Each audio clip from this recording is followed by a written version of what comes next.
네, 안녕하세요, 여러분. 7월 30일 화요일 아침입니다. 비법의 행위경 10악업과 10선업을 정의하는 경 독송했는데 경 자체가 좀 길어가지고 7시 37분이 되었습니다. 자, 이제 보면 우리가 업에 대한 이야기를 하면 기본적으로 과도 보도 괴로움이어서 지옥으로 이끄는 힘을 가지는 10악업이 있고, 과도 보도 행복이어서 하늘로 이끄는 힘을 가지는 10선업이 있다. 그러므로 10악업을 피하고 10선업을 적극 실천하는 삶을 살아야 한다. 네, 업에 대한 공부 가운데 기본되는 게 이렇게 어떤 업이 괴로움을 가져오는 불선한 것이어서 피할까? 어떤 업이 행복을 가져오는 선한 것여서 적극 실천해야 할까? 여기에 대한 기준을 정의해주는 경이기 때문에 우리가 제4장 분석 용어 정의에 포함해서 독송을 하고 있죠. 요즘도 제가 자주 그 얘기를 합니다만은, 이제 분별이란 말을 해요. 진짜 어제도 제가 서울 가서 이제 말씀을 갖지 않을 때, 교수님, 대승불교권에서 분별하지 마라, 분별심을 일으키지 마라 라고 말을 하는데, 사실 그 부분은 좀 우리가 조심스럽게 봐야 합니다. 분별한다 라는 게 뭡니까? 이것과 저것을 구분해서 아는 거, 사실은 그게 식의 역할입니다. 식이 인식한다 라는 게 분별해서 아는 거기 때문에, 분별하지 마라 라는 거는 어떻게 접근하느냐에 따라서 인식하지 말고 살아, 이런 말이 될 수 있는데, 인간이든 짐승이든 신이든 유학의 성자든 아라한이든 부처든 몸과 함께 살아가는 삶의 과정에서는 그 몸과 더불어 함께 인식하는 이런 분별하는 일을 배제하고는 삶을 말할 수 없습니다. 살아갈 수 없습니다. 분별하지 말라라는 말, 우리가 조심스럽게 봐야 합니다. 더구나 부처님을 부를 때 뭐라고 부릅니까? 부처님이 위바자와도 분별설자다, 내가 분별설자다 라고 부처님 직접 당신을 말합니다. 부처님 스스로가 분별해서 말하는 자다, 이렇게 당신을 말하는데, 이제 불교에서 분별하지 마라 라고 말하면 타당하겠습니까? 사실 불교의 입장은 그렇죠. 이런 삶의 골격을 이루는 과정으로 내 입처가 외 입처를 인식해가지고 알고 경험하는 이런 인식의 과정이 행위로 연결되어 순환적으로 반복되는 이런 삶을 설명하는 부처님 입장에서는 분별이라는 것은 그대로 삶이에요. 그거 안 하고는 살 수 없는 거거든요. 그럴 때 부처님의 깨달음, 그 가르침은 어디에 중심을 두나요? 예, 여러분, 우리가 1차 인식, 2차 인식 이래 말할 때, 인식이라는 것은 가장 큰 특징이 하나의 객관에 대한 두 개의 공동 주관의 인식이다, 요 부분을 말하잖아요. 하나는 6내입처가 6외입처를 인식하는 요런 삶의 골격의 측면에서의 주관이 하나 있고, 하나는 내입처가 외입처를 인식하는 거기에 공동주관으로 욕탐이 참여한다. 그러면 내입처는 외입처를 인식하는 골격이라면 욕탐은 어떤 일을 하느냐? 이 욕탐이, 관심이 탐을 어느 수준으로 싣고 오느냐에 따라서 인식의, 분별의 질이 결정된다. 어떤 탐진치를 싣고 관심이 참여하느냐에 따라서 짐승의 인식을 할 수도 있고 인간의 인식을 할 수도 있고 신의 인식을 할 수도 있고 유학의 성장, 무학 아라칸의 인식을 할 수 있다. 불교의 그러니까 부처님의 깨달음, 부처님의 가르침이 이끄는 삶은 내 입처로 왜 입처를 인식하는 이런 골격의 중심을 두는 게 아니라 골격은 삶에 대한 이해로 주어지는 거고 거기에 공동주관이 어떤 질로 참여하느냐. 1차 인식에서는 욕탐이 참여할 때 관심이 어떤 탐진치를 싣고 오느냐에 따라서 삶의 질이 결정되고 2차 인식에서는 상이 전도되어서 번뇌라는 이름으로 참여할 때 어떤 수준의 번뇌로 참여하느냐에 따라서 또한 내면의 삶이 결정되는 이런 측면이 있죠. 이렇게 삶의 골격의 입장에서 분별하는 건 당연하고 그 분별의 질적 측면에서 공동주관을 제어함으로써 삶을 향상하는 게 불교다. 그럴 때 부처님 분별설자라고 말할 때 이제 어떤 표현을 하나요? 그럼 부처님이 분별해서 말한다 라고 할 때 어떤 기준을 가지고 분별해서 말을 할까? 이런 기준이라는 게 필요하죠. 기준 없이 그냥 이것과 저것은 다른 거요?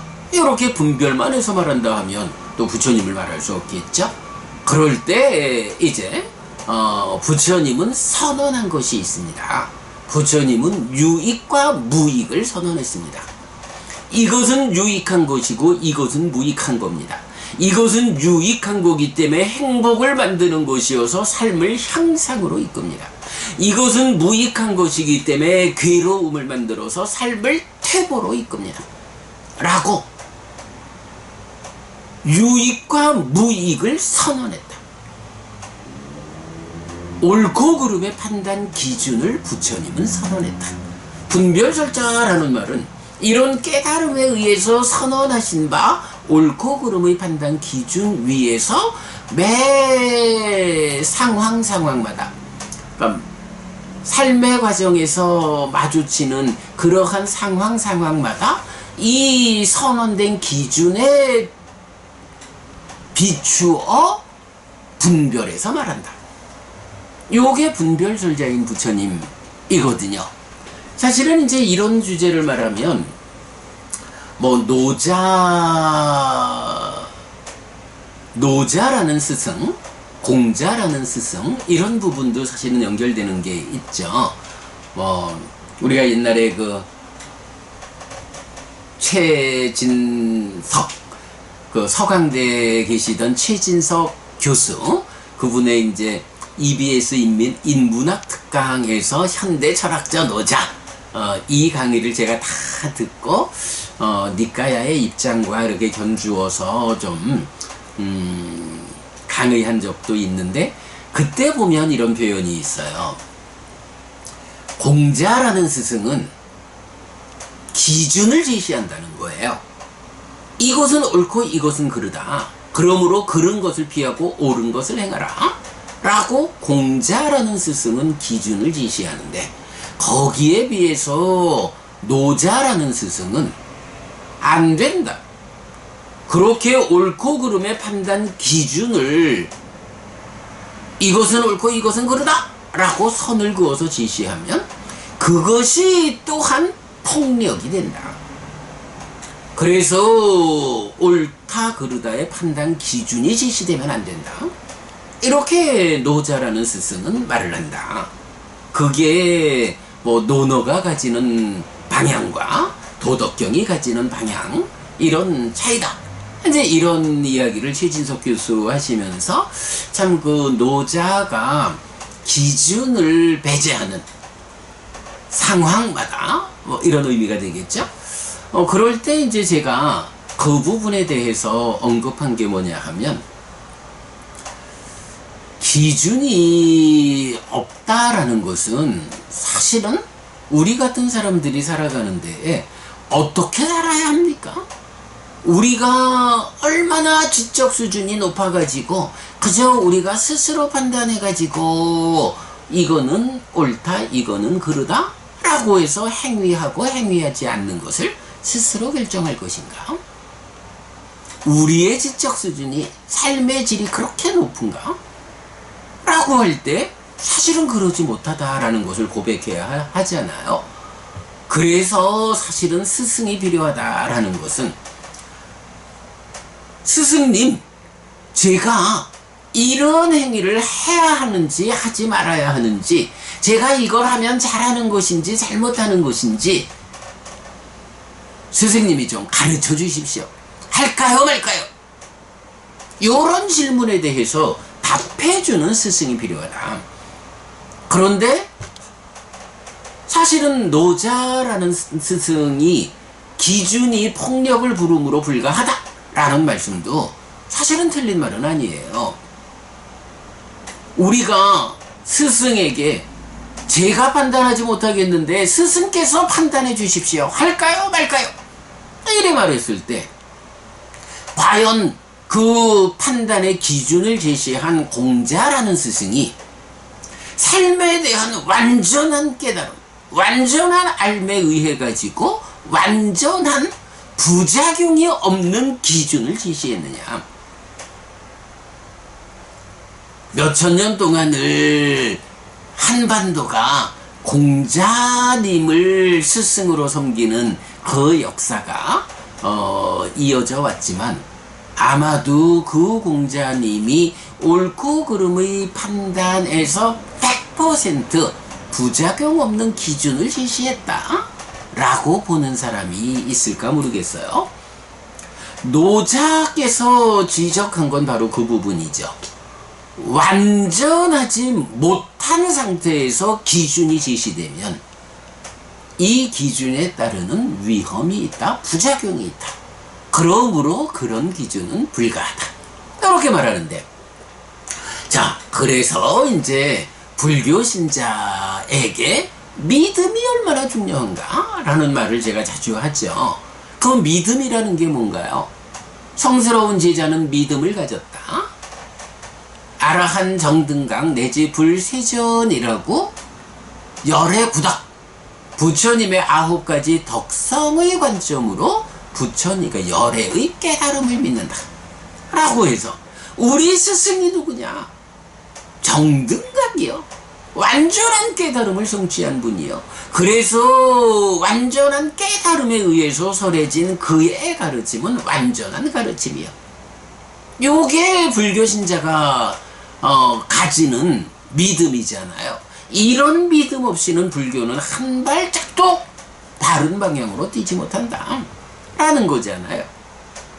노자가 공자를 비판해서 그런 기준은 폭력을 야기한다, 안 된다 라는 것은 공자라는 스승의 깨달음이 정등각에 이르지 못했기 때문에 완전하지 못한 깨달음에 의한 불완전한 기준은 폭력을 야기한다 라고 지적을 한 건 타당하다.